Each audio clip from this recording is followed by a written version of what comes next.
जेव्हा अभिनेत्यातनं तू एक निवेदक जातोस त्या रूपरेषेमध्ये आणि त्या रूपरेषेत गेल्यानंतर जेव्हा तू मुलाखत घ्यायला सुरुवात करतोस, तेव्हा समोरचा माणूस तुला टोटली अननोन असतो. तुला त्यातलं काहीच माहिती नसतं आणि ते माहीत नसताना जेव्हा तू त्या माणसाला उलगडवायचा प्रयत्न करतोस, त्याची एक-एक पुस्तकाची पानं उलगडतोस, तर ते स्किल तुझ्याकडे कसं आलं आणि त्याच्यासाठी काय तयारी केली पाहिजे?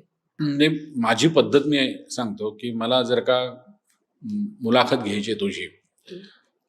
तर मी तुझ्याशी किमान एक 2-4 दिवस आधी एक 3-4 तास बोलीन मी तुझ्याशी, गप्पा मारेन. म्हणजे अगदी तुझा जन्म कुठे झाला इथपासून ते आज ऑफिस सुटल्यावर तू काय करणार आहेस? इथपर्यंत म्हणजे सगळे काय मुद्दे आपण म्हणतो ना साठवणं, काय कसं आधी खाऊन घेते आणि मग रवंथ अंत करत करते. बसते. तसे मी ओके. खूप मुद्दे घेतो. बरं. फक्त तुझ्याशीच बोलतो असं नाही. मग तुझ्या घरी कोण आहे? नवरा आहे, आई आहे, सासू आहे, मुलगा आहे, हं. ऑफिसमधले मित्र-मैत्रिणी कोण आहेत? मग जास्तीत जास्त माहिती तुझ्याविषयी काढायची. बरं. मग अशी माहिती त्या क्षेत्रानुसार बदलत जाते. म्हणजे एखाद्या गायकाची मुलाखत असेल, तर त्याच्या क्षेत्रात काम करणारे जे कोणी गायक, वादक हं. त्यांच्याशी बोलायचं, की याच्याकडे काय खास मला असा मुद्दा मिळेल. बरं. त्यामुळे माहिती अशी खूप घ्यायची. हल्ली आता बरं झालेलं आहे, की म्हणजे वेगवेगळ्या समाज माध्यमांवरती ऑलरेडी कुठेतरी मुलाखत वगैरे आलेली आलेली असते. असते. मग त्यातलं काही आपल्याला शोधता येतं का?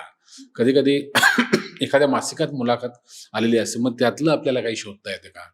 अशी ती मुलाखतीची तयारी करायची. आपली एक प्रश्नावली आपण एक तयार करायची, की साधारण हे 1 तासाच्या मुलाखतीसाठी मी साधारण 20 प्रश्न काढलेले आहेत.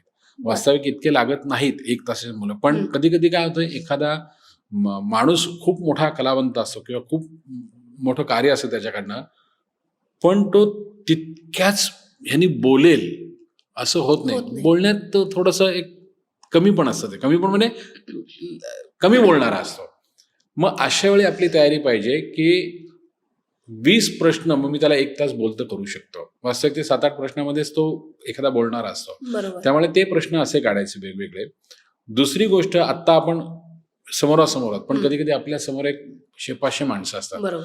तर त्या माणसांच्या मनात सुद्धा त्या कलाकाराला, त्या खेळाडूला काही प्रश्न विचारायचे असतात. अच्छा. तर साधारण अर्धा पाऊण तास मुलाखत झाली, की एखाद दुसरा प्रश्न मी लोकांना विचारतो, की तुमच्या मनात काही प्रश्न असेल, तर तो तुम्ही विचारा.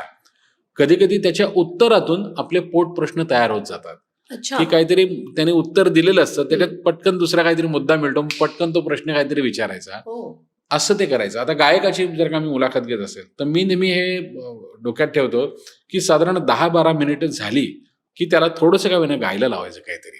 बरं. गायला म्हणजे त्याने अगदी लगेच साथीदार घ्या, तंबोरी जुळवा असं नाही. नुसतं गुणगुणून दाखवलं तरी चालेल. अच्छा. किंवा एखाद्या कवीची मुलाखत असेल, तर त्याला एखादी कविता सादर करायला लावायची. जर का त्या कवीकडे थोडासा गळा असेल, तर त्याला ते थोडंसं गाण्यासारखं सादर करायला लावायचं.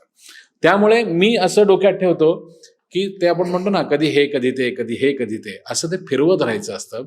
त्यामुळे बरं. मुलाखत जेव्हा मी घेतो, त्यावेळी अभ्यास असा एक 2-3 वेगवेगळ्या प्रकारे मी करतो आणि एक डोळा आपला त्या जो मुलाखत देतोय त्याच्याकडे आणि एक डोळा आपण नेहमी प्रेक्षकांकडे प्रेक्षकांकडे. ठेवायचा असतो, की मी जो प्रश्न विचारतोय त्याचं जे उत्तर येतंय, ते खरंच यांना मनोरंजन होतंय की नाही? म्हणजे माहिती आणि मनोरंजन दोन्ही गोष्टी महत्त्वाच्या असतात. हं. पण मनोरंजन होणं याला मी सगळ्यात जास्ती महत्त्व देतो. म्हणजे आता मी आपले बहुरूपी म्हणजे ज्यांना आता नुकताच सन्मान मिळाला भारत सरकारचा अशोक मामा सराफ बरोबर. या यांची कोल्हापूरला मी मुलाखत घेत होतो. हो, मी तुला त्याच्यासाठी थांबवते, की तो जो किस्सा आहे अशोक काकांचा, की तू तिथे कशा पद्धतीनं प्रेझेंट केलं होतंस, मला तो पूर्ण किस्सा ऐकायचा आहे. म्हणजे त्यांना मी तबला तबला वाजवायला लावला वाजवायला होता. सांगितलं. काय झालं, मी जेव्हा त्यांची 2-3 वर्षापूर्वी मुलाखत घेतली होती ना, मराठी संग्रहालय आपलं मराठी ग्रंथ संग्रहालय ठाण्याला, तेव्हा मी असं कोणाकोणाला विचारायचो. मग मी विजय गोखले आपले त्यांना विचारलं हं. होतं, सुप्रसिद्ध नट आणि दिग्दर्शक, बरोबर. की म्हटलं तुमच्या म्हणजे विद्याधर गोखल्यांपासून तुमचा आणि त्यांचा परिचय आहे. मदनाची मंजिरीमध्ये ते काम हं. करायचे. मग त्यांनी काही मुद्दे सांगितले.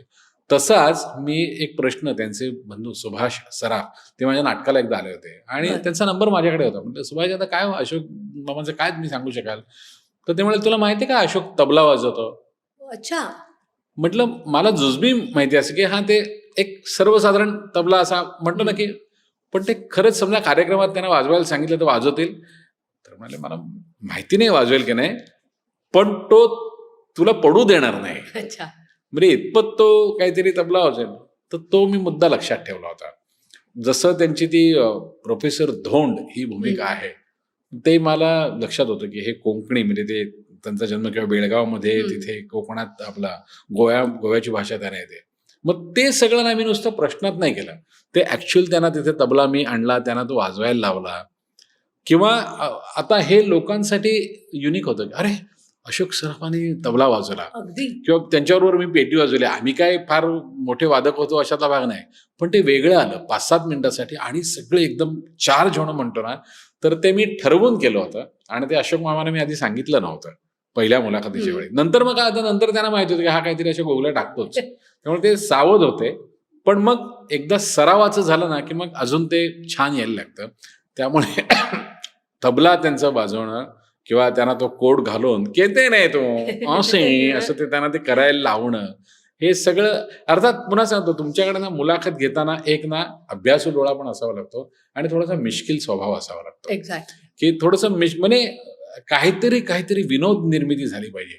सगळीच जर का प्रश्नोत्तर आपली पुस्तकी छापाची झाली ना, हा मग तुमचं शिक्षण कुठे झालं, हो का, अच्छा मग तुम्ही पहिला चित्रपट कुठला होता, यात गंमत नाही. पहिला चित्रपट कसा मिळाला याची काहीतरी गोष्ट असते, बरोबर. ती गोष्ट काढून घेणं तर ते लोकांना जास्ती मनोरंजनाचं असतं असं मला वाटतं.